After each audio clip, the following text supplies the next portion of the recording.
What's up, everybody? Welcome to this episode of Pound for Pound. I'm your co-host, Henry Cejudo, a.k.a. Triple C. And the Nigerian nightmare, Kamaru Usman. And guys, we are here in Las Vegas at the luxurious Fontainebleau. Extremely luxurious, beautiful hotel. And today, guys, we have a very special guest. That's right, I'm talking about the 6-time division world champ, the Olympic gold medalist, the actor, the singer, the promoter, and part-time troll. I'm talking about Oscar De La Hoya. Yeah. A Shadow Line production. We heard that album. We know you sing too. Yeah, no, I can sing, but I can't act. I can't act. Have you been in a movie though? No. You never done a movie? Never did anything. No. Never wanted to. Those Never commercials though, those boxing, those hype videos for the fights, you had to at least put it on. Oh yeah, no, I had to put it on. I did anything on TV. I did like McDonald's and freaking Coca-Cola and all that. You gotta act. You got to appeal to the bit, kids. right? Yeah, it's a little bit. Before we even get started, I just want to say how excited I am and how much, because obviously as fighters we're gladiators who often die off and not really understand how appreciated, how loved we are. So from fighters to another fighter legend. Yeah. Thank you, man. We just want to say we love you, we appreciate you, and we truly, your body of work inside and outside of the ring, no matter whatever anyone says, we appreciate it because we understand that. Yeah, I appreciate that, man. Thank you. It means actually nobody has ever said that to me. Wow. I mean, it's crazy, right? Yeah, it's been a crazy life. It's been ever since the amateurs. When I was like 14, I started gaining recognition in the hood. I grew up in East LA, and I would make the local newspaper, like, oh, the Oscar De La Hoya from East LA wins Golden Gloves, or But ever since then, it's been a crazy life, man. It's been up and down. It's been a fun ride. It's been a crazy life where you're dealing with just all sorts of people and issues, and it's when I fought and I retired and life changes, and it's pretty crazy, but I'm here. Yeah. You kind of fall into it too, Oscar, where your grandfather was a boxer. Yeah. Your dad was a boxer. Right. I mean, you started at the age of 5, 6, where you're like, "Hey, man, throw the gloves on to see what you got." Yeah. To eventually, it was almost like when I think of your story, I feel like there was a lot of pressure, and there was somewhat of a hate-love relationship with the sport, but yet talent was able to take you because of the pressure that was kind of that you kind of had going into your life. No, yeah, no, so I came out with this documentary on Max, I think it was HBO Max. We did a 2-part documentary, and I told my story, just how it was, what made me tick, because I'm like outside the ring, I'm just like a normal guy, just whatever, I can walk down the street and it's like, you just be cool, whatever, and talk to anybody and just be nice, whatever, and but inside the ring, it's a whole different story. Like, something changes, you know that. You guys know that, right? And my ticking time bomb was my mother, because she used to beat the hell out of me, like every day, like just beat the hell out of me for no reason. And so then my father was the type of person who just he was there to get me to the gym, and that's it. Like, he didn't know what school I went to. He didn't know what grades I got. He didn't know anything about me, right? He just made sure that you go to the gym every freaking day. If I try to miss a day, probably beat the crap out of me. So it was that type of environment that I grew up in, but it actually helped me to stay out of trouble, because when I would go to the gym, I would let out my frustrations inside the ring.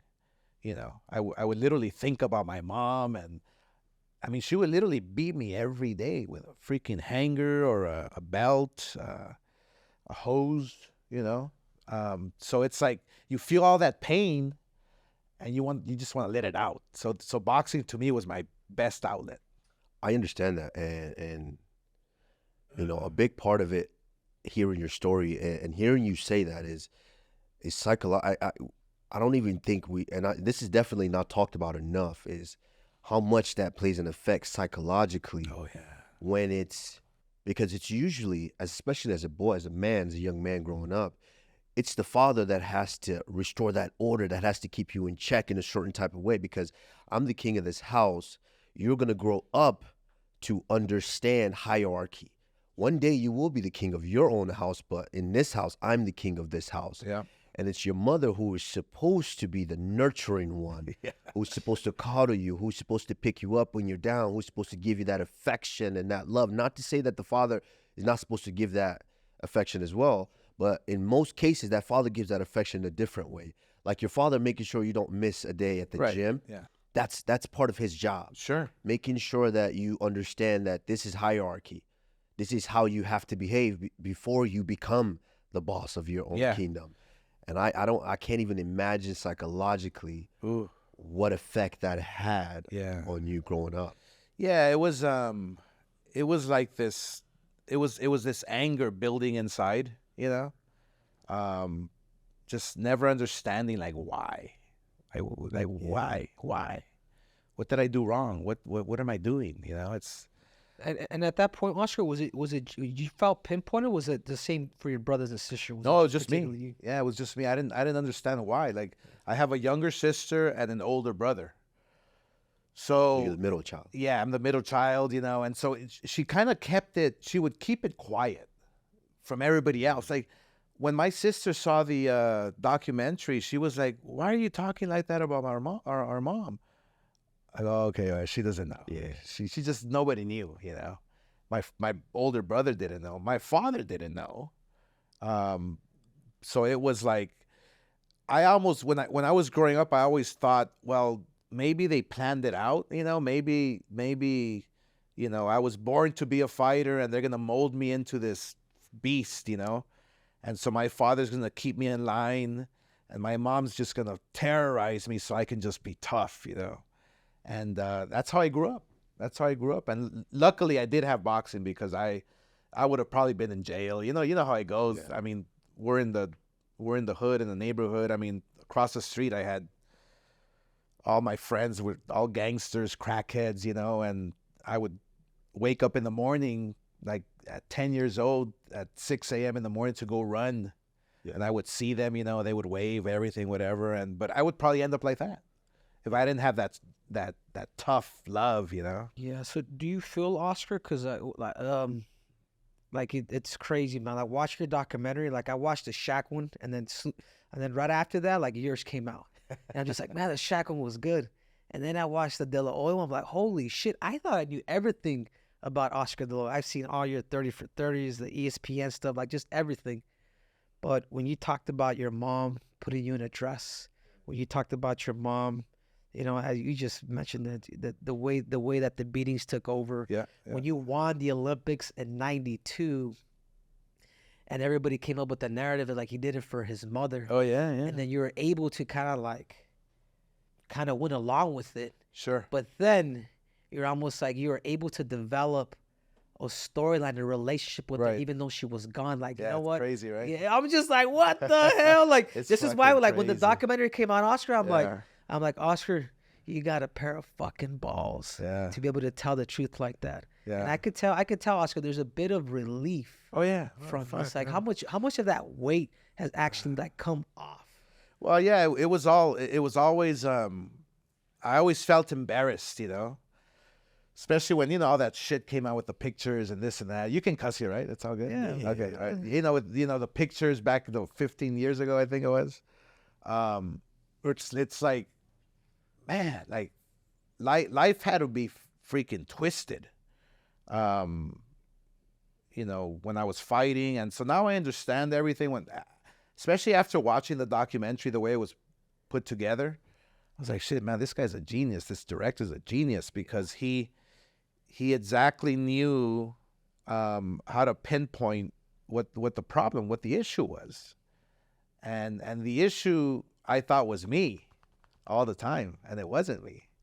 You know, I was just trying to be a kid, and I just had tough parents. That's it. You know. Yeah, it's and you did just speak a little bit about you being the middle child. Yeah. And often I was a middle child for a long time until my sister came, but often you feel there's a void there, because when you have the oldest, there's this a lot of responsibility being placed on the oldest. Like, hey, this is what the family does, so you have to step in line because you're going to take over control. And then that oldest at some point can choose that, you know what, no, I don't want to do that, or okay, I'm going to go along with it, and they take on that responsibility. But they're looked, both mom and dad are looking at that oldest as you have to take on that responsibility. And then you got the youngest, who, that's the baby. We got to make sure she's good. She's taken care of. We can't, we here, everything you need here. This is the baby, this is the baby, this is the baby. And then that middle child, often you just feel like, who's going to give me attention? Right, yeah, who's going to give me attention? You almost feel like invincible. Yes. And that's why I think boxing was my escape, was my outlet. Like every time I would go to the gym, I would be happy. I would be in a happy place. It was the only place I can be happy in. Not even school. When I was with friends in elementary or junior high, You just thought about boxing. it was all boxing. It was all it was something boxing for that me. you found, Yeah, that you chose, yeah. and that you were in. It was my love. Yeah. Yeah. Yeah, I couldn't get love from anywhere else, so I got love from boxing. I mean, I almost feel like you got it from like different ends. From your father that wanted you to over-exceed to your, to I mean, I guess we could call the spade, man. The abuse of your mother, but also even as a kid, man, like, you're molested as a little kid. You know what I mean? You talked about it, 'cause I remember when me and you were, with Tyson, even Tyson happened to the same thing. It's almost like part of your innocence at a very young age was ripped out of you, man. Yeah. You don't really understand it when you're a kid, It's like, okay. It's like shame, embarrassment, Yeah, like a little bit of You start to confusion. understand it as an adult, It's crazy. It's pretty crazy. Or you want to, I mean, if you have the balls to speak about it, then you talk about it, but as an adult. You never do it as a kid, because it's like, man, what are they going to think of me? I'm scared, I feel ashamed. But now that documentary literally opened up a whole different world for me, Yeah. It like made me understand, like, dude, you were in a bad kid. It's almost like this, Oscar. It's almost like you are, not necessarily that you play the victim role, but you're almost a victim of not just your parents, but your parents' past and their parents' past. And it's just a cycle that kind of goes through that. Yeah. Unfortunately, it had to go through you. Yeah. Do you think that's played an effect? Obviously, Oscar, I've seen your documentary. Again, man, I'm just quoting it because I don't want to be pinpointing and judging you or anything like that. Yeah. But even you as a father, man. Yeah. I mean, how much has that played that role of you literally trying to be the best version that you could be, but you never had that figure to be like, hey, this is what it's like being a dad. Well, I've never hit my kids, never laid a hand on them, all 6 of them, because of my past, And that's a great thing, obviously, right? Because growing up, the discipline we got and this and that. So I never touched my kids, never laid a hand on them, never, you raise your voice a little bit. Hey, what are you doing? Go pick that up, whatever. But that's about it. That's where I draw the line, right? And that's where I try to break the cycle. So with this generation, it's like the curse is cured. I'm cured, right? But yeah, would I like to be a better father? Absolutely. You can always be a better father. You can always. Do I know how? No, because I was never taught, but I do my best, and that's all you can do. Yeah, I think that's really interesting that you say that, because it's your father, the generation before you, and the generation before them, and the generation before them. Who wrote the handbook on how to be the best father? Shit, nobody gave me a handbook, man. No one wrote that handbook. and like you just mentioned, we're kind of living in the age now of such enlightenment to where you can look back at the past and say, yeah, those were mistakes, or this or that, this was that, I don't want that, I don't like that, I want to change that, and actually speak about it.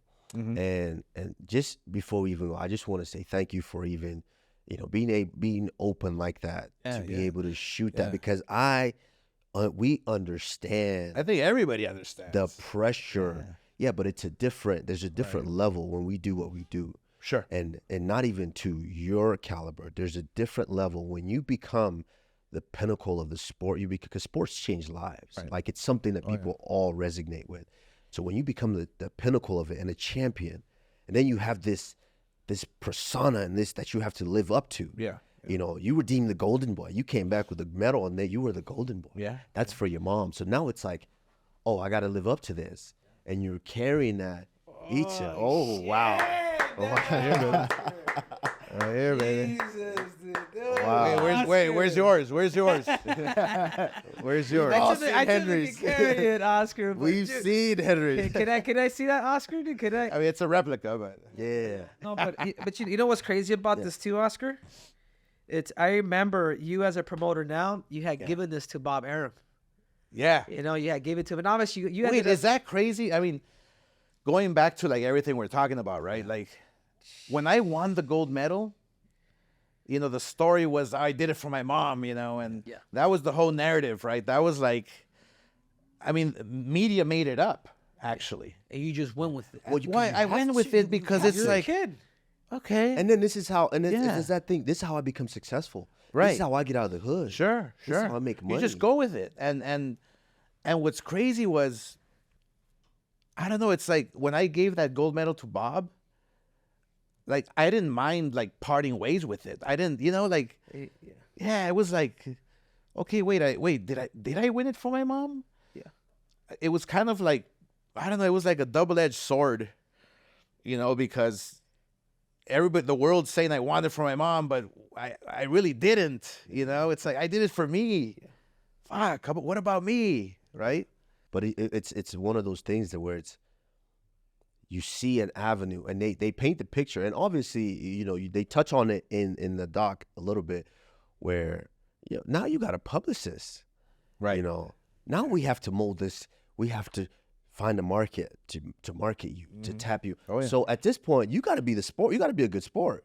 You got to run with the narrative. You got to run. This is what's going to get you there. And then, of course, us all being young men growing up and starting to excel in something and then get some recognition in it. When the lady starts, oh, he's so great. He's so nice. He's so, oh, shit, I'm going to keep running with this. Oh, yeah. The chicks love me. Oh, and Why I ran, baby. I fucking ran. Trust me, I ran. Hey, come over here. Hey. Let's take a little break. That's yeah. You almost you're almost a prisoner of it. Oh, yeah.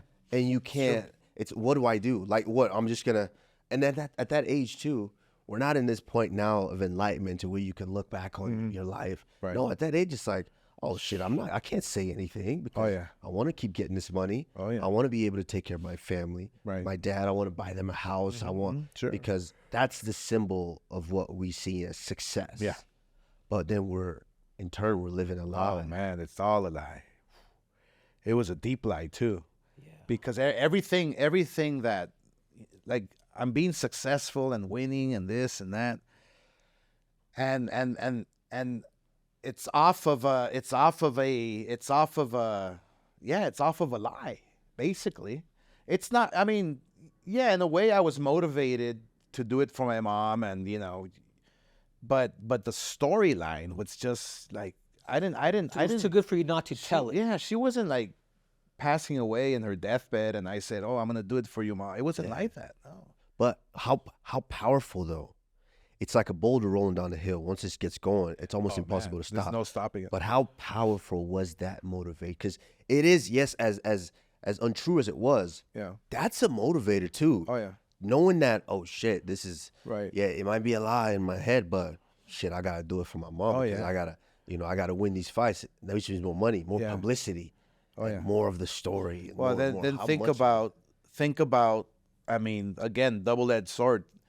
I'm thinking that, but I'm also thinking, man, I fucking hate her. I fucking hate her because she beat the hell out of me every day. You know, so the struggle that I had every day, man, the struggle, because I was reminded who I was. I was reminded about the gold medal. I was reminded about my mom every day. So every time you thought of success, every time you thought of that, you thought about the abuse of your mother. Oh, yeah. Oh, yeah. And for some strange reason, it drove me to do even better. Yeah. It's crazy. It's fucking twisted. You continue the storyline. Yeah, like Oscar, I mean, I think weird. my biggest question is obviously, have you forgiven her? Yeah, Yeah. I did. Yeah. When we were talking about doing shrooms. I did shrooms one time, like with a shaman and all that, and so she was asking me questions, and this was only like 5-6 years ago. She was asking me questions, the shaman, like what I want to talk about. I go, well, I have to release this pain, you know, that I have with my mom, and you know, what else was it? I think it was, I wanted to talk about me as a little kid as well. So I take the shrooms, and so then we're sitting down, and I close my eyes, and then all of a sudden she starts talking about my mom, and I start remembering. It was odd because I turned into like water. Like it was weird. I was water. Like I don't know it was water and I dove into the ocean, and I was going down, like thousands of feet, just down, just going. And then I stopped, and you feel it. Like I saw my mom. It was crazy. I saw my mom, and right there and then I felt this relief of like just as if I just Like died, right? It was like it's like you're dead, but you're alive. yeah, but then you live. You're alive, you know, and you leave everything, the past, everything. It's like you leave it there, and then you come back up, and it was pretty crazy, pretty intense. Yeah, I had an experience like that too, Oscar. I know me and Tyson tried to get you to do the toad with us. Yeah. But Hey, I'm still game, bro. So. yeah, I'm gonna tell I'm Mike. still game, man. I'm telling you. But I remember like true forgiveness for me whenever it is that I did the toad with Tyson. Yeah. It true forgiveness is compassion. True forgiveness is me saying, Mom, I see your past, Sure. and I know what happened to you, and then it's also like forgive me for judging you. Sure. Like, you know what I'm saying? Forgive me for not seeing, for not putting myself in your situation, and not knowing the past and the trauma that you have gone to, that it wasn't your fault. Yeah. Yeah. Like, You feel sorry. Yeah, you know what I'm saying? So sorry, it's yeah. almost like you wake up out of it, you're like, dude, forgive me for judging you. Like, forgive me. Yeah, for not understanding what you went through. Exactly. You know. Yeah, I've been through it all, man. It's been a crazy roller coaster, but I those shrooms that I took literally changed my life. It changed the outlook on everything, you know, that I do, just how I think. You know, I never judge. I don't, you know, it's like we're all human. We all make mistakes, but there's no like bad intention, you know, for me and everything. You know, it's like I just live life, man. That's it. I appreciate life, and I love life, and I finally feel free for the first time. Yeah, I feel it when you walked in. It's I'm a big believer. I love to. I really care about the spirit and the energy of someone that I'm around. Yeah. When I'm around someone, I can feel their energy when it's enclosed and it's standoffish and it's away. I feel energies that feel liberated. And for someone as big as you are, someone that was as big as you were at one point, you know, there's people that I meet that might have not even been on your level, to where now they're still guarded like that. Oh yeah. To where when you walk in, I feel this. I feel this weight lifted off. To where you feel that you can finally be free to live. The way that you want to live. I don't give a fuck anymore. Yeah, because that's it. That's the bottom line. Yeah, you get one, like you literally got one life. Yeah, that's it. Yeah. Before it was like, oh man, I gotta be careful because or I can't talk this way. People are gonna judge me. what are they gonna think of me? This, no, fuck that. I'm like over that. I'm living life. I live it good. Yes. You know, I live it responsible now. It's like it's not that it's a different me. It's just a me that is free. Yeah. You know? And there's a balance too. There's a difference between, because with the power that you had a responsibility as well. Sure. Because with that power, you had a responsibility to show us young boys and girls growing up. Yeah. And not just that, but then look at what's on the side, man. Yes, and when with you're that, a gold medalist, you're a fucking hero, dude. Yeah. Yeah, With big that, time. You know? you had Big a time. responsibility, which Sure. in most cases, we don't ask for this responsibility. No. We're just trying to improve our circumstances. Right. But then you hit a place where it's like you're a larger than life figure, to where you have that responsibility to show us that, hey, I don't need to be in the streets. I don't need to do this. I didn't need to do this, but especially at that age, that I can work as hard as I can to achieve something so great. But at the same time, and this is the battle too. This is still the battle. yeah. Is finding that Oh, if you to don't where find it, you have that responsibility and you're taking care of it, Right. with respect to it. Yeah. But you're still living as a human being. Oh, yeah. Because you have a life as well. well, you look at, and I always think about this. You take a look at all these like celebrities, right, that take their lives. You know, Yeah. why? And we're talking like huge names. We're talking like successful people. We're talking about iconic figures, you know, taking their life. Why? They didn't find themselves. They didn't, you know, they were drowned in you know, in their success, basically. Yeah, You it's, know, it's they were- almost like they think their success is just their purpose. Yeah. Yeah. No, there's life to live, man. Yeah. And so with me now, you know, a big thing for me was like pleasing everybody, right? Like, course. oh man. Oh, You're the yes. golden boy. Yes, sir. Yes, man. You know, now it's like, you go fuck yourself. I don't give a fuck. You know, I take care of myself. I take care of my loved ones. Of course. You know, that's my responsibility now. Like my responsibility as a gold medalist, when I was a kid, I was like, yeah, I got to be the best role model I can be. And, True. but I forgot about me. I forgot about me all these years. Like, shit, what about me? The way you said earlier. And so now it's like me or hate me, this is who I am, you know, and life goes on. Yeah. And I can tell you too, Oscar, I think the first time that you really started going through that experience is when you fought Julio Cesar Chavez. You know, you're the golden boy, you know, Yeah, the that clean was- cut dude. yeah. I mean, you had girls throwing their bras, their thongs at yeah. you. Oh, yeah. And then you're going up against, quote unquote, a real Mexican. Yeah. People need to understand. There's a Mexican American, and you know this because I go through this shit all the time. I'm the gringo. Yeah, you're the I- gringo. I was the gringo. But Yeah. but if you say you're a gringo, then you're not Mexican. If you say you're Oh, Mexican, fuck. you're a gringo. Like It was it's fucked crazy. up. Yeah. But I remember watching because that was the prime years as being a Mexican American. Like every time that Oscar fought, we were watching that fight. Well, you have no identity. Yeah. I didn't know if I was from here or from there. Like, where am I from? The fuck am I? Hispanic? Like, Yeah. And you can't Like, lean whatever, too you and you know? can't lean too much this way, Yeah. because these people, they'll let you know right Oh, away. yeah. Oh, Really. yeah. Oh, you're Mexican. oh yeah. You're not from here. So it's funny because I've always preached and said, look, yeah, I was born here in the U.S. I'm American. I'm like, you know, but I'm proud of my roots. Yeah. I'm proud of my Mexican heritage. You know, I mean, my mother was born out there, and I practically lived out there for a long time. We would go every summer, you know, and so to visit the family. But when I fought Chavez, who was the real Mexican, you know, Mexican And national. yeah, and it's true. Ooh, man, I'm telling you, I had everybody against me. I had one of my uncles was like pissed off at me that I beat him.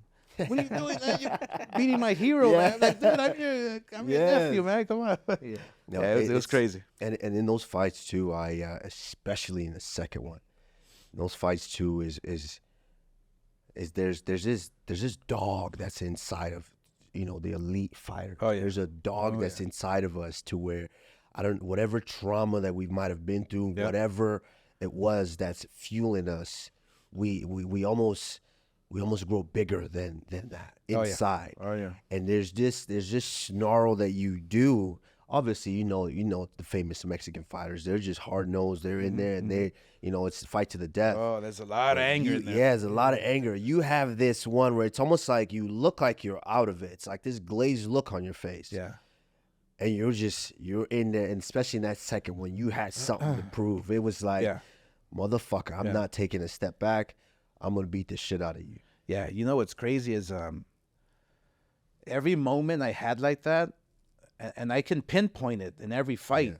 Yeah. I love watching my fights and watching everybody else's fights, but I love seeing my eyes, and when I'm in that moment locked in, I'm so fucking angry, and it's because of the past, all that crap, and I can see it. I can say, oh shit, there he goes.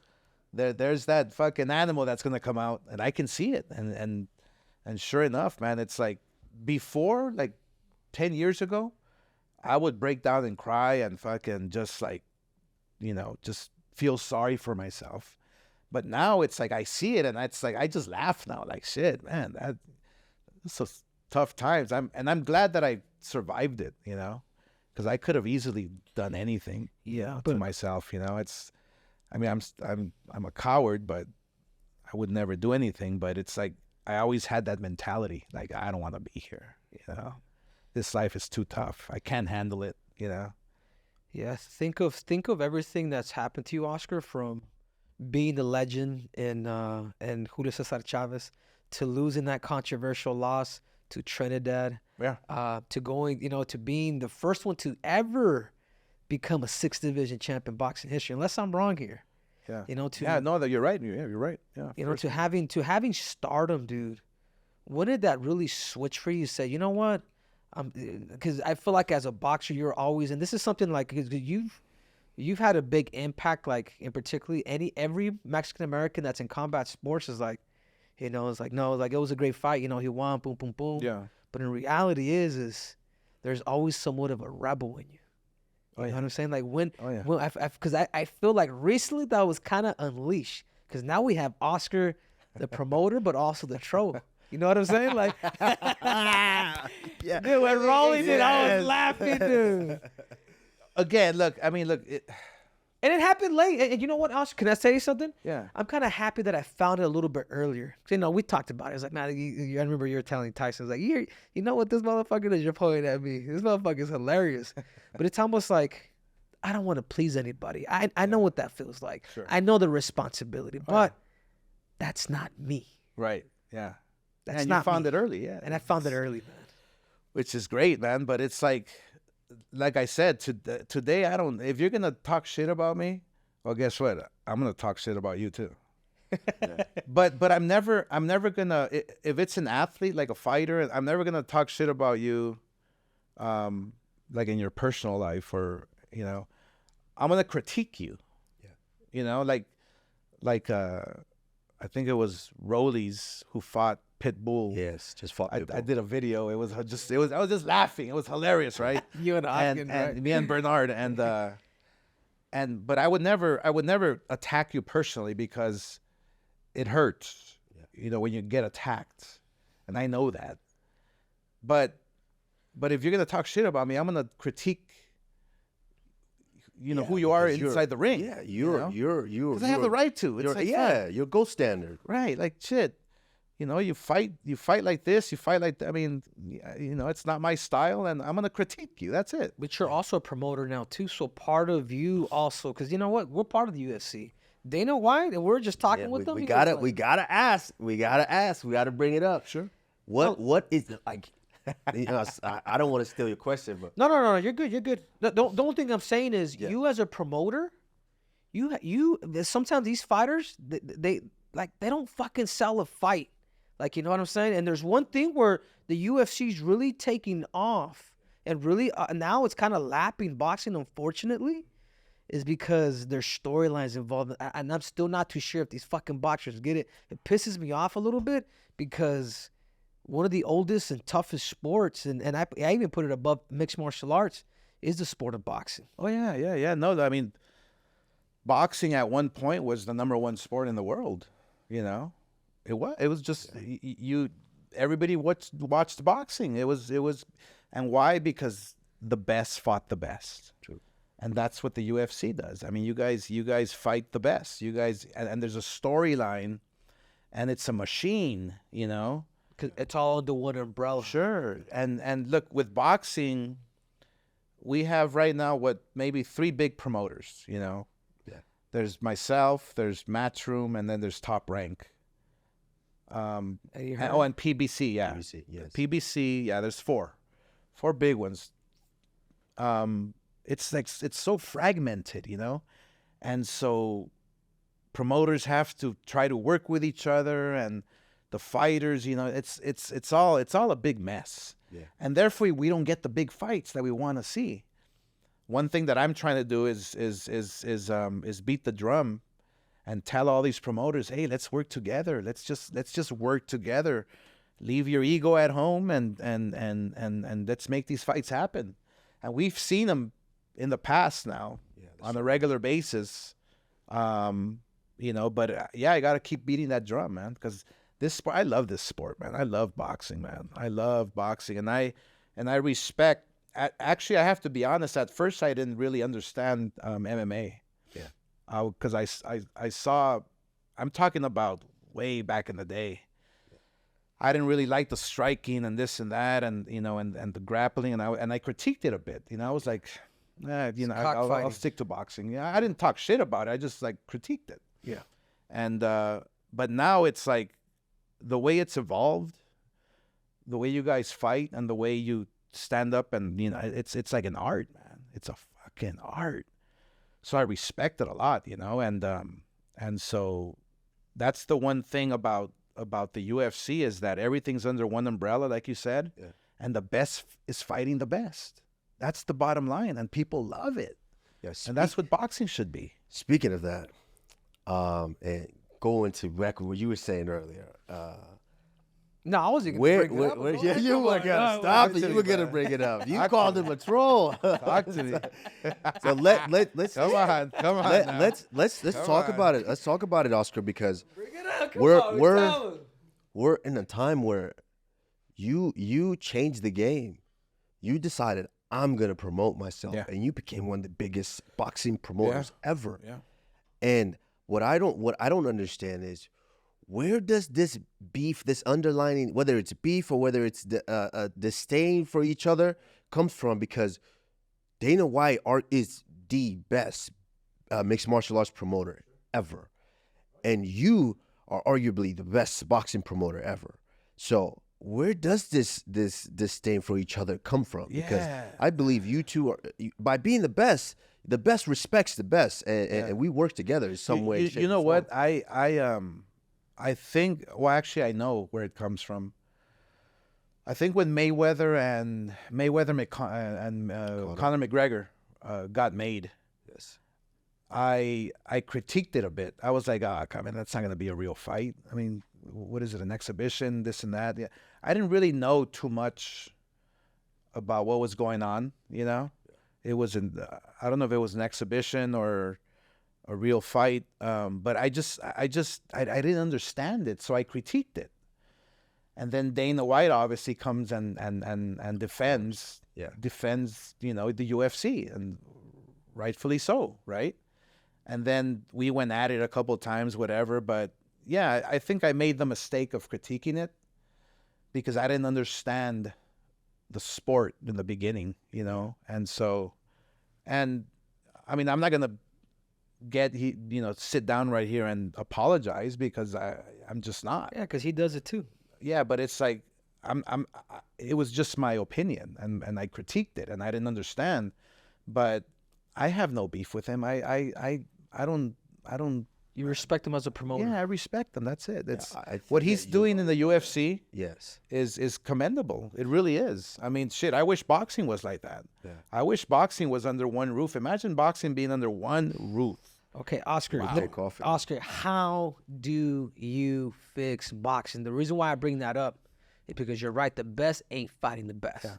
I'm gonna give you one prime example: Canelo Álvarez, doesn't want to fight as mandatory and David Benavides. Sure. Man. Like, what the fuck? Like that's going to tarnish his legacy. When you talk about the Mexican fighters who are on Mount Rushmore, I almost feel like taking Canelo out. Like, I really do, because you know what? Come on, that's crazy. No, you have That's you, crazy. You, You you can't- have you can't do that. You can't do that. You know, you know more of it, but when you have a guy like Julio Cesar Chavez, to me, in my eyes, that dude fought everybody. Oscar De La Hoya, he fought Bernard Hopkins, he fought Felix Stern, he fought I Corte, Vargas, Mosley twice. I mean, Manny Pacquiao, he fought his generation, the generation above, and he even went to the extent of fighting a smaller guy. Yeah, you ended up losing, but there's one thing that we could say about Oscar: he fought everybody. It's almost like, how do you make that fight happen? I don't want to cut you off, Henry, but real quick before you answer, that's a great point, but then you can't. What if Chavez said, "No, I'm not fighting you"? But he did it. Okay, yes, but are you going to tarnish his legacy? No, but you can't say but you cannot not also say he's the best Mexican national fighter of all time. Because if that's the case, if you wanna pinpoint that, then it's Oscar. But that Oscar's the only guy that has. He's a 6th division champ. If you want to go through the numbers, let's go that way. Sure. But I take it back. You're a gringo. Yeah, I'm a gringo, brother. So I'm no Mexican. I'm a gringo. No, it's. But you see what I'm saying, But it's a Oscar? debate. It's a debate that is. No. But to get back to my question, I get all that. How do you make that fight happen? Because I don't feel like it has shit to do with money. Because Benavides was willing to take $5 million to the $60 million. No, it's not. It's not about money. Look, what I feel it is. I mean, he basically does not want to fight him. He Scared. knows. He's not scared. As a fighter, you can't say that word, Henry. I think he knows that he'll lose. Yeah.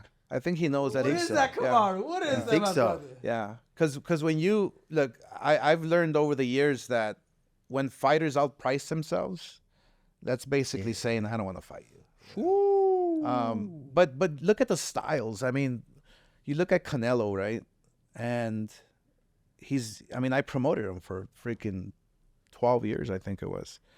He's been evolving and getting better and stronger, but now it's like, you can see it, it's a little decline, whether it's his footwork, his injuries. I mean, what people don't know is that he's had several operations in his knees and his shoulders.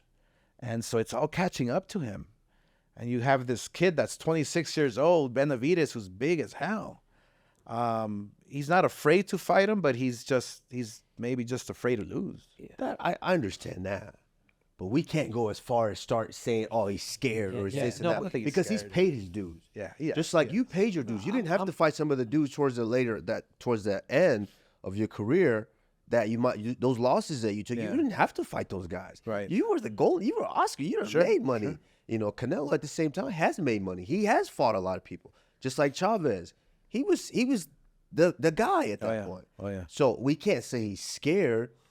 I do understand exactly what you're saying, though, because as a fighter, you do have to look deep inside yourself at one point and say, but is that a mountain I'm willing to climb? What is Well, that the mean?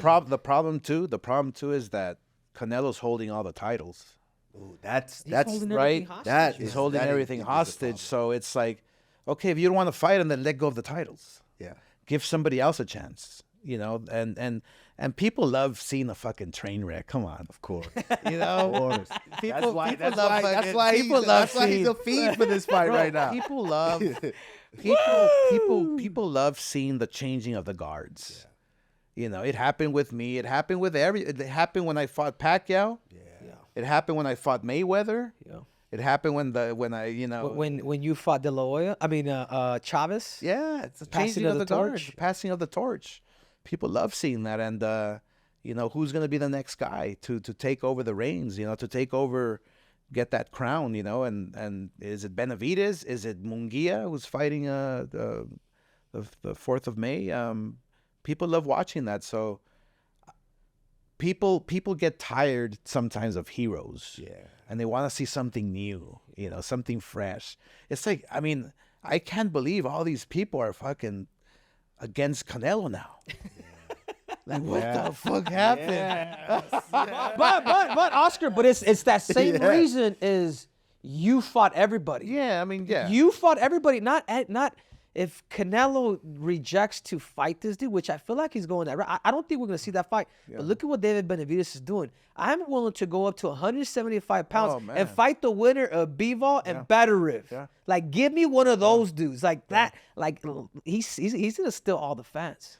That's a fighter, man. But he's a young fighter. Yeah. And he can say that, you know. Canelo's older, and he's kind of like, should I say that? Yeah. You know. But where does it stop though? Where does it stop? You know until this. he gets beat. Exactly. But it's a mandatory. Exactly. It's a mandatory. No, That's what you're That's so the difference thirsty too. for. Yeah. Of course, both of you guys I feel have like points. you're defending Canelo, dude. I'm trying to make this fight happen, dude. We're all trying to make it happen. Listen, did this guy have a shrine of Canelo in his room? What the fuck? I wanted to fight the guy. I wanted that fight. I campaigned for that fight. No. Listen, I understand both of the points. Yeah, it sucks because you can't hold up all the belts. Sure. And allow and deprive this man of getting the position where he should be. But at the same time, when you're there at the top, everybody wants to see this changing of the guard. And because we're also in a place of this is entertainment too. It is. Yeah, we want to see a good fight. Yeah, and if you don't do that, if you don't allow for that changing of the guard, you disrupt the market. You disrupt everything. Yep. Like George St. Pierre and Tyron Woodley in my division. George St. Pierre retired without fighting Tyron Woodley and giving him that chance to earn that title. Okay. So it was almost, I'm just going to be up, for me, it was almost like Tyron Woodley's stint as a champion was blemished because it's like, we know who the real champion was. You didn't beat him and take the belt. There's always a question mark. There's always that question mark. Yeah, but he's also, but look at it this way too. Canelo is also entertaining a fight with Terrence Crawford. A dude that's a welterweight at 147 pounds, not but he's cool. not gonna fight a guy in make his more division money, that's though? mandatory. Does that make more money? No. Then Benavides? No. You don't think so? No, Mexicans, bro. Like Mexicans buy pay-per-views, man. Well, Mexicans don't buy that fight regardless. Though. We steal it, bro. Come on. There's I think the biggest fight to make right now, it's Canelo Benavides. It's the biggest fight, and who knows? Maybe Canelo saying that he wants $200 million is maybe not far fetched. Because that fight can be huge. Yeah, it could huge.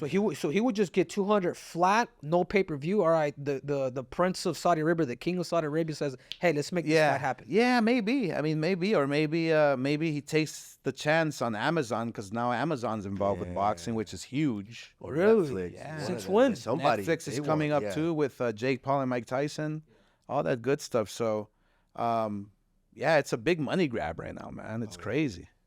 It's crazy. Yeah. Moving on to Terrence Crawford, man, like the pound for pound king. Yeah. What storylines, what big fights are, that he could potentially fight that are big numbers? I mean, does a guy, because obviously he can scrap, dude. Terrence Crawford can fight right-handed, left-handed. Yeah, dude, to me, like in his prime, boxer, he man. beats Mayweather. Yeah, he's a beautiful boxer. Yeah, beautiful, he can strong, crack, too. and he can crack. Like Mayweather was super good defensively. Good countering. Sure. But I don't think he really brought that pop, power, You're that saying pop. Crawford like beats Crawford. Mayweather. And his prime, It's an I think interesting so. fight. Come on. Come on. I think so. It's an interesting fight. Yes, I it is think an so. interesting fight. Oscar, am but I people- far-fetched? Oscar, Am I hating, dude? Or am I just telling the truth? Oscar, Am I being let me honest? see. You are the gold standard of. You understand. Right. You understand how much that defensive style can really take a fight. And fight out of you. Does he beat the bronze medalist, Oscar? Wow. Wow. Bronze medalist, yeah. Wow, Floyd. You like that one, Oscar? Hey. That's a good one. Man, when I saw Crawford and Spence, It's different level. wow. What a master performance, and ballsy too, because see the thing with Mayweather, he's a master defensive boxer, okay, and he knows how to pick his shots, and he'll make you frustrated. He'll frustrate you to a point where you're gonna make mistakes. So the question would have been, I mean, does Crawford get frustrated and make mistakes, you know? Because offensively, I think Crawford was a better offensive fighter. You know, he would throw more punches, combinations, so he had a better chance of landing, you know. But Mayweather was just like a 1-2 type of puncher, you know, with whether it was a right hand or a check hook. Yeah, who knows? Who knows? It's a debate because Mayweather has a perfect defensive style, and then the offense, and who knows who would have gotten frustrated faster, you know? Yeah, interesting fight, man. Interesting fight. Now you're with all of your life experiences and everything that you've been through and dealt with, and also being a Mexican American, you're put in a place now to where you have this ability to not only pass on your knowledge to your children, but also to up and coming boxers, up and coming combat athletes and fighters that look up to you, who want to get to the level that you've reached. And then you have this young kid, Ryan Garcia, who you signed. Who I was with him. I was with him yesterday. Yeah, who in a lot of ways reminds me a lot of you. He's a lot like you. You know, he's got the look like you did. You know, does he have the hook? The what? The hook, the right hand. Come on, he's got the. It's debatable that hook. I think his hook might be faster, but yours, I think it is faster. Man. But yours set people down. Yeah. You know, and so. How is that relationship? How are you pouring into him to make sure to help him out, not make the same mistake? No, we're good. We're actually good. Look, a lot of times when this was going on with Ryan, these recent, you know, what he was saying on Instagram and Twitter, and like I'm not there with him every single day. I don't know what the hell's going on. Like I'm just here to promote a fight. You know, like I'm not a babysitter. I'm not. It's been an up and down relationship. You know, with because he's his own person. Like you know, I'm his promoter, but he's like he calls his shots. Like if he wants to fight, he'll fight. And one thing that I do respect about Ryan is that. He does want to be legendary. He does want to fight the best. I mean, he fought Tank. Yeah. And then, you know, after a loss like that, he comes and fights this kid, Oscar Duarte, who was a tough kid. Tough as nails. Beats him, and now he's going to fight Devin Haney. Nobody's doing that in boxing. Nobody's fighting the best back to back to back, whatever. But I have to respect him for that. But, yeah, we've had our ups and downs. We're good now. We're good now, yeah. I feel, Oscar, that he's been in our position before. Like, he's in that, because you know what I mean? He's talking about buttholes being tickled, weed, and then Jesus all in the same sentence. Like, you know what I'm saying? But I think... I don't know what position you've been in. Hey, I don't know what position you've been in. But what I'm trying to say, Oscar, is he's in a place where I don't think he really knows how to handle pressure. You know, the reason why I say is because people that I follow him, you know, we chatted before on social media. It's almost like there's that pressure that's on him that he's kind of like, there's a reason why, man, the Barclays Center is empty. And it's not, and it's more because it is selling. I'm sure, of course. But it'll be a sellout crowd. Yeah, if Ryan shows up, you know what I'm saying? He will. I was with him yesterday, and during the training day or whatever, media, he looks like a beast. He really does. He's growing into his man strength. Yeah. Yeah, he's looking good, man. When he tells me, "You watch, I'm gonna knock him out," I actually believe him. Yeah. I don't know if it's an act. I don't know if he's like just trying to, but I actually believe him. And I'm sure he has all those pressures too, man. Like when I was growing up, and when we were growing up, I'm sure he has all those pressures too. Yeah. And but I see him angry right now. I see him like he just doesn't give a shit. He wants to go up there and just fight. Like that's the ring, the octagon. That's our escape, man. Yeah. It's crazy, right? In a sense, I feel like he's also, because he has been, like you were going up against Chavez. He has been kind of, you're not that good. You just got a left hook. That's it. You can't fight a whole fight. And I also thought his last performance was beautiful. Yeah. Beautiful fight. Well. You know, and it says a lot about him where he's willing to pick up and move and go to Dallas and work. I mean, shout out to Derek James. I don't know, is he working with him this fight? Oh, yeah, Derek James. Shout out to Derek James. I mean, excellent coach. I had a chance to work with him a little bit. And he feels that. You know, he every time now I've seen him a few times, and he's got that chip on his shoulder to where wait. Oh, he does, man. Yeah. He does. You know, being pretty as a fighter, it's a fucking tough task to take. you know what I'm saying? No, because it's like, no, it's pretty interesting because it's happening with Ryan too. Like they don't respect. His face is too pretty. Come on, how can you be a beast? You know, you can't fight. Come on. And so he has to prove to everybody, like, you know, go that extra mile, and have that chip on his shoulder and be tough and talk all this shit. You know, like you don't really have to do that, bro. Just do your job in the ring. You know. Yeah. How is that? Let's tell Henry, how is that to be a great fighter and also be a sex symbol too? You know? Oh, he doesn't know, huh? No, what that feels Fuck, dude, I fucking 5'4", stocky, God damn, big head, fine, dude. Oscar, you got the gifts, bro. Bro, man, I'm telling you, I trained up in the mountains for 18 years of my career up in Big Bear, not to get away from, you know, the whole, you know, scene and media and this. No, I got away because of the women. Yeah. Like literally back in the day, man, women would like chase me. Yeah. It was freaking crazy, man. It was nuts.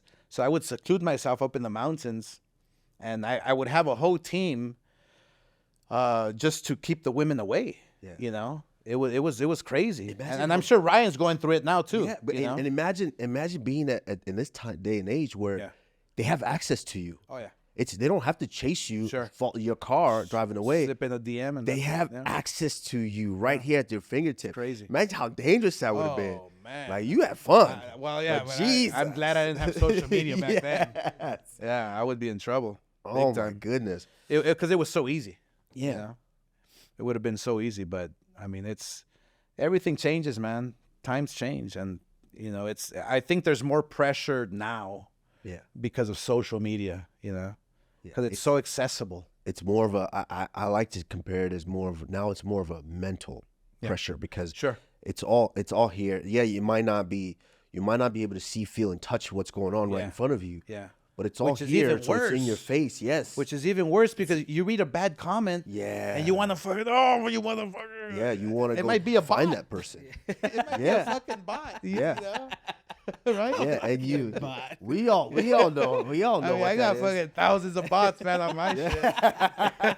I write something, and here come the bots. Oh yeah. What's the future of boxing, and what's your vision of it? Like, where is it that you would want to take the sport? Obviously, I just saw the face-off that you had with Eddie Hearn, and I thought that was super cool. You guys were able to kind of talk about each other's differences. No, I wanna work with everybody, man. But at one point, look, what I'm doing, like I promoted Pacquiao and Mayweather. I promoted 12 fights of Mayweather's 12 fights. I promoted Canelo's career. Now Ryan, like. We have a formula, we have a system, and you know, and it helps that you have somebody like me, you know, that's pushing the young fighter, you know, and opening some doors, you know. But ultimately, the fighter has to perform in the ring. That's how you get popular. But I'm just gonna keep chipping away, man. Just doing what I'm doing, and I'm not gonna say that I'm gonna, you know, consolidate the sport of boxing. Excuse me. Because it's impossible. Yeah. Because you can have everything under one roof, right? Like the UFC, but then one promoter who can get a license, he can find the next great athlete, and sign them up. And guess what? Now he has the power. Yeah. Now he can go and, you know, fight him somewhere else, and you know, so it's just so fragmented, man. It's I don't think there's a cure for it. I really don't. I think what we have to do, what we must do as promoters, is just work together.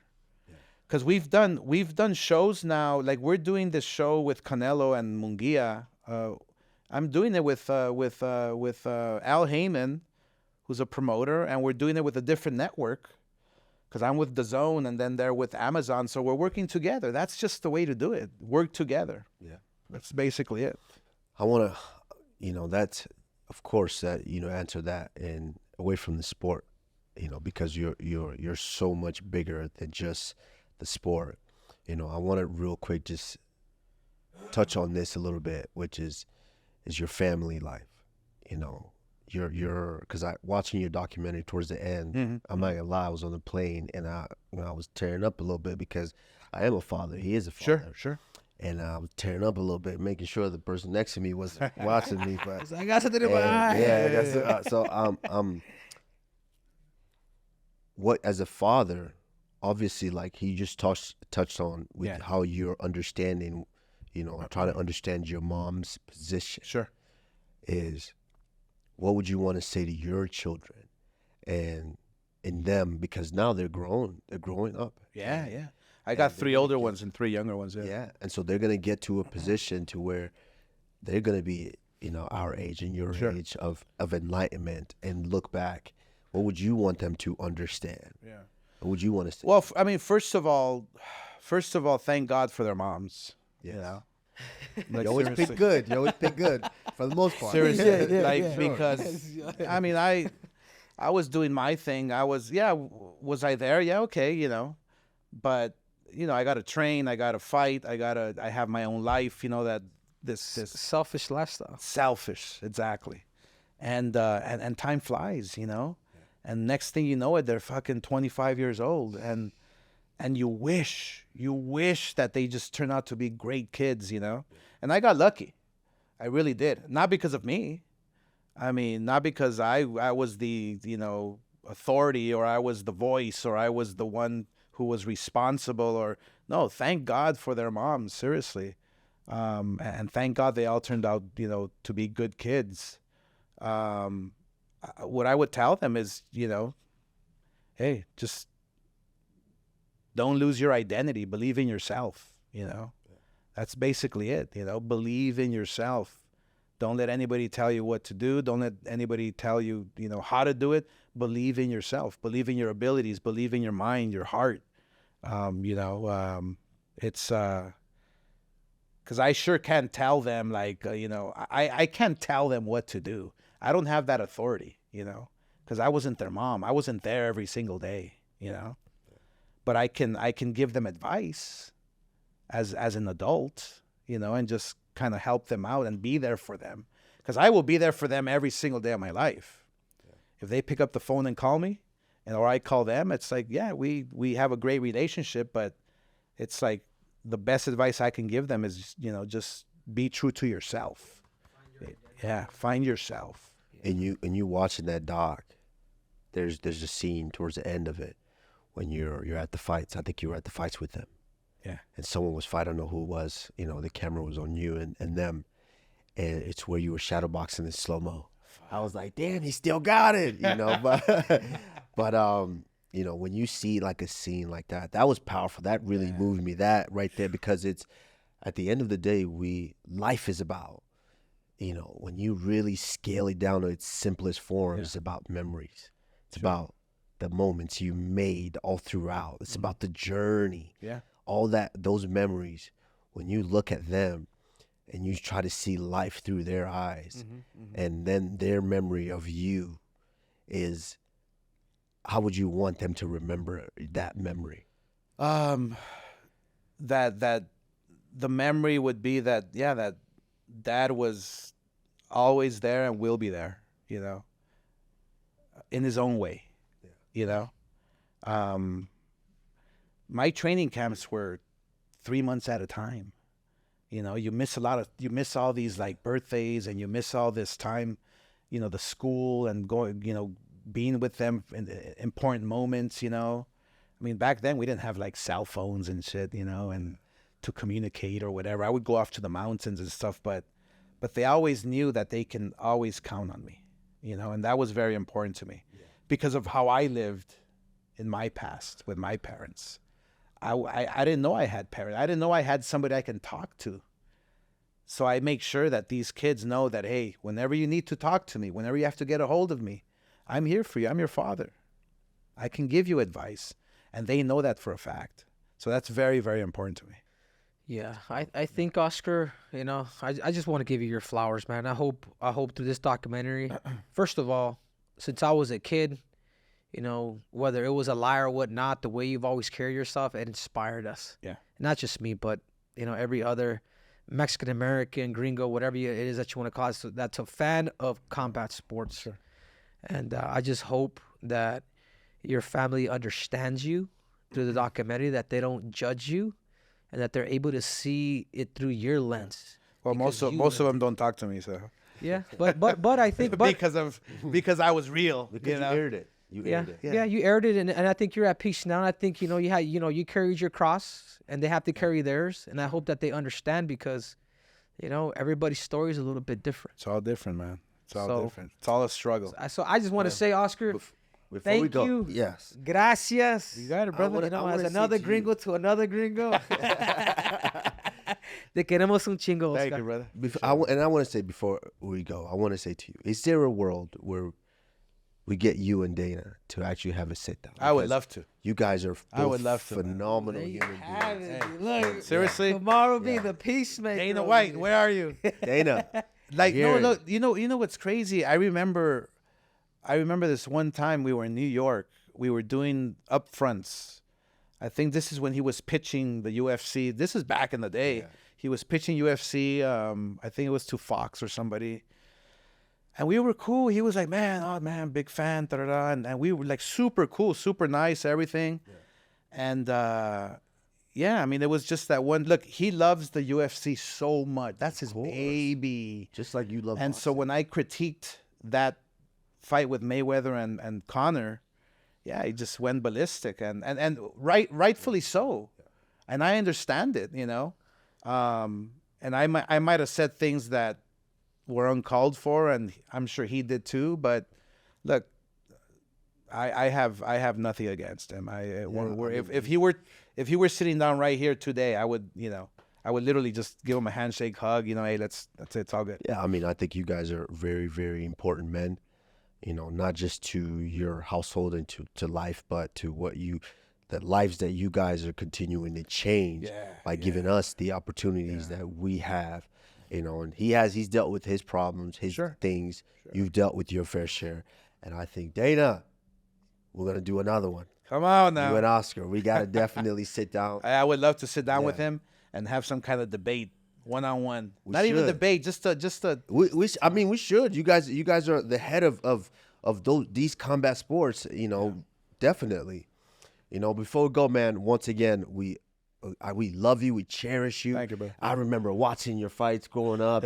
Everybody knew who Oscar De La Hoya was, and you made your mark as an athlete in this world. And I think it's also important that when you leave it, you make your mark as a human, the best you can. Absolutely. And I think you're well on your way to do that. So appreciate you. You know, for myself, I'm the Nigerian Nightmare, Kamaru Usman. Henry Cejudo, a.k.a. Triple C. We just had, you know, The golden legend, boy. the golden boy, Oscar De La Hoya. And we are out. Yo, my man, we just had the legend, Mr. Oscar De La Hoya. It's a crazy time we're living in right now, Henry. We're getting to, and hopefully in 20 years, we're able to sit with young men and women that let us know the impact that we had on them. But we're getting to sit with legends now and tell them how much they bet to us. Yeah. And how great they were. Yeah, for sure, Kamaru. I mean, Oscar De La Hoya, first 6th division champion boxing history, Olympic gold medalist. I mean, he only had 5 losses in his amateur career. You know, for those who haven't seen his documentary, I know we both saw it, all our producers, everybody has seen it. I mean, this guy talks about it all, from him being molested as a kid to the abuse of his mother, to him, you know, following a storyline, a narrative that wasn't true, that he won the gold medal, and it was a promise that he made to his mother. I mean, it was pretty much a tell-all. But then like being here and actually witnessing and witnessing firsthand, like live, and hearing it come from his mouth, it's just like shit. Like Kamaru, like we grew up watching this dude scrap, and particularly the Mexican Americans. Like it's like Oscar De La Hoya is like freaking, you know what I mean? Like he's the version of what you would say he represented all of us. Yeah. So I think a guy like Oscar, I can tell like from the interview, and you mentioned it here when he came in, there's a freeness to him. Yes. And I can tell you something, Kamaru. The first time that I did an interview with him and Mike Tyson, like he was jittery, like he was like there was like a tightness to him. You know what I'm saying? The first time that I went out with him back in 2008, when I recently won the Olympics, man, I was like, there's a tightness to him. Of course, because you're still living up to this persona that you have to carry. You have this and I said that you when you get to a certain level, you have this responsibility that you don't necessarily ask for.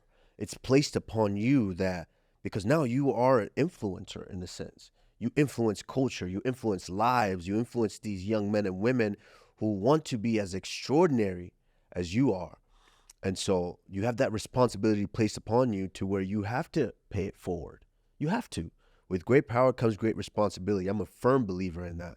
And you have to show these young men and women that who might feel like, okay, I want to just give up on myself and anything that's hard that's going to improve my life in a good way, I'm going to give up on that.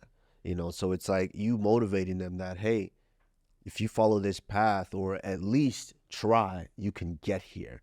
But I love what you said. I love where he's at now because Oscar is 51, about to be 52. Mm-hmm. He has maybe 20 summers left. Maybe 25, maybe 50, who knows. But think about that. Think how fast time is. Summer. It was like summer last time. I'll be honest with you, Kamaru. I kind of don't like that analogy, man. I don't either. But I'm a realist, and I like it to make sense to me. I like it to be real for me. 20 summers left for you to look at everything that you've done, all the pain you've suffered, everything you've felt in this world, all the things you've achieved. 20 summers and it's gone. Yeah.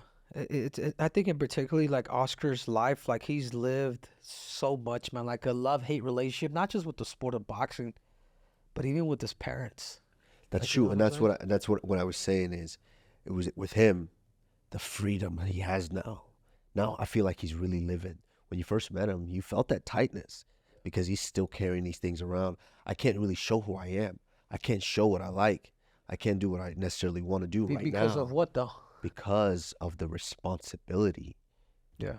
The responsibility, the pressure that it brings. I mean, Oscar has lived so many kind of lifetimes, man. From, I go back to, him, the abuse, the sexual abuse, the fake narrative with his, with him winning the gold medal, his mom dying of cancer. Like, it's almost like Oscar was somewhat of a victim of his past, but he was able to create the sport of boxing as a safe haven for him, where he was able to win a fucking gold medal. You know how hard that shit is? Yeah. You know what I'm saying? That's when you know you're a real world champion, dude. And when you can be like, hey, I gone through a 32-man bracket, a 16-man bracket for the Olympics. I didn't know who I was gonna box the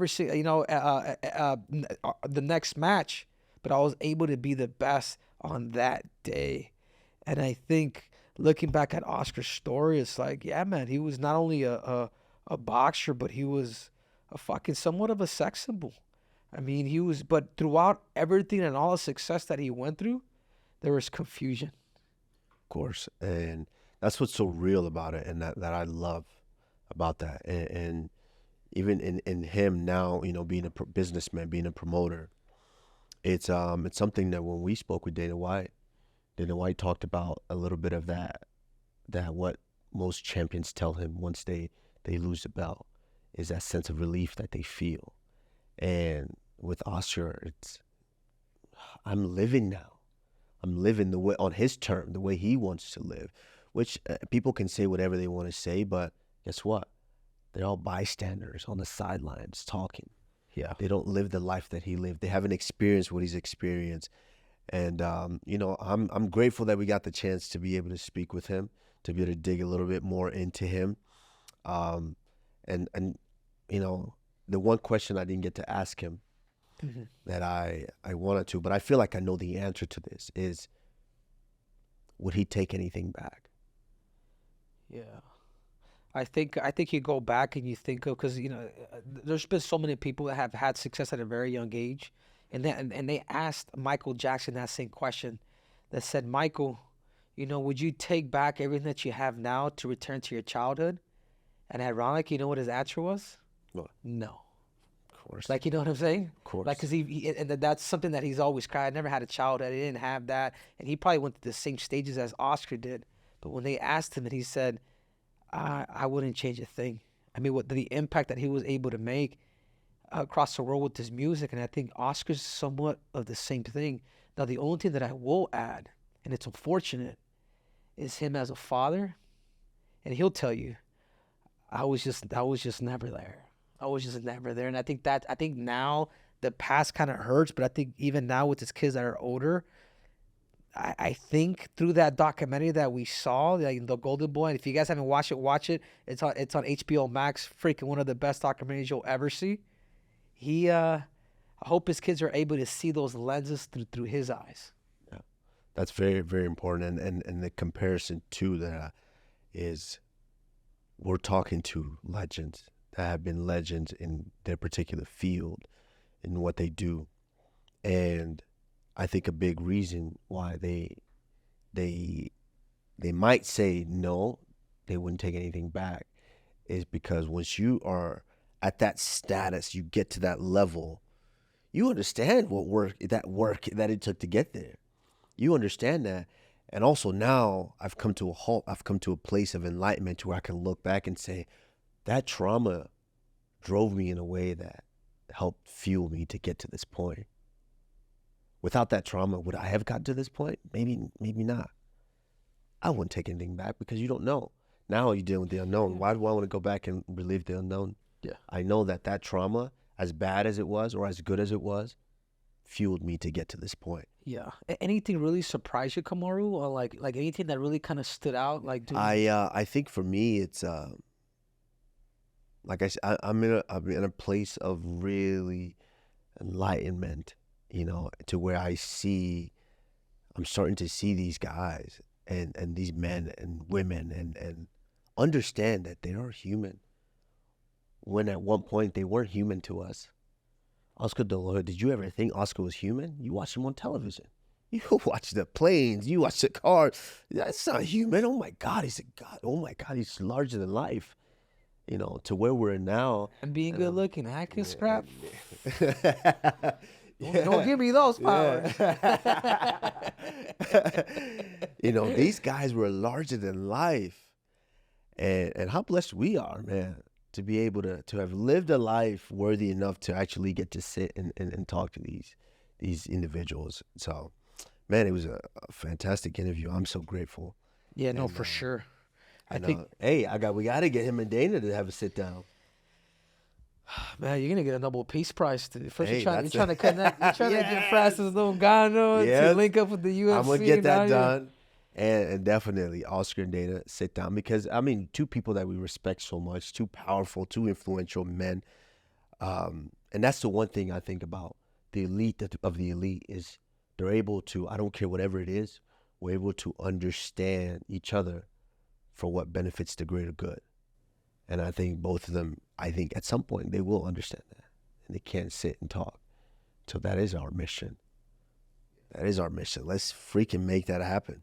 Yeah, no, that's absolutely on. I mean, I think one thing that really came to mind too, Kamaru, is for him to be, imagine a son, for him to be able to say, I hated her. Like, he hated his mom.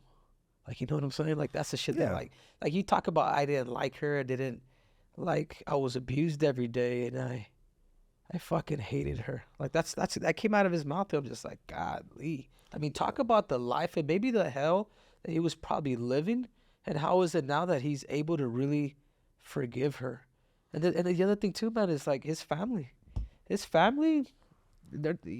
it at the end. I kind of, we kind of run out of time, and I didn't want to continue to keep beating the dead horse, but they're not talking to him. Yeah, but you're still living in a place of, bro. You think of all the honor that Oscar brought them, to where we're immigrants from the hood, to where immigrants, especially in this country, are looked at second class citizens. You know, think of the honor and the place value that Oscar put them in, the De La Hoya families. Now, Oscar is really, because he lived it. So for him, it's different, to where you're Henry Cejudo. Your sister's treated differently because you're Henry Cejudo's sister. And now, as Henry Cejudo, you're like, well, I hated my mom. I didn't really like this home situation. They're going to feel some type of way about that, because now they feel like you're kind of degrading the name that you've raised up so high to them. But, and it's just a mentality to where we got to get out of, because it's, they didn't live what you lived. They didn't live the highs and the lows, and they didn't enjoy the parties you enjoy. They didn't enjoy the spoils necessarily in a certain type of way that you did. So they don't understand that. Yeah, so it's almost like what he said, Kamaru. He's like, it's almost like his mom like hid it. Like, you understand? Like she kind of like hid it from the older brother and the younger sister. Yeah. I was like, no, I'm gonna pinpoint this motherfucker right here, and I'm gonna let him have it. I'm gonna let some of my trauma that maybe happened to me and give it to him. True, but he's a middle child as well.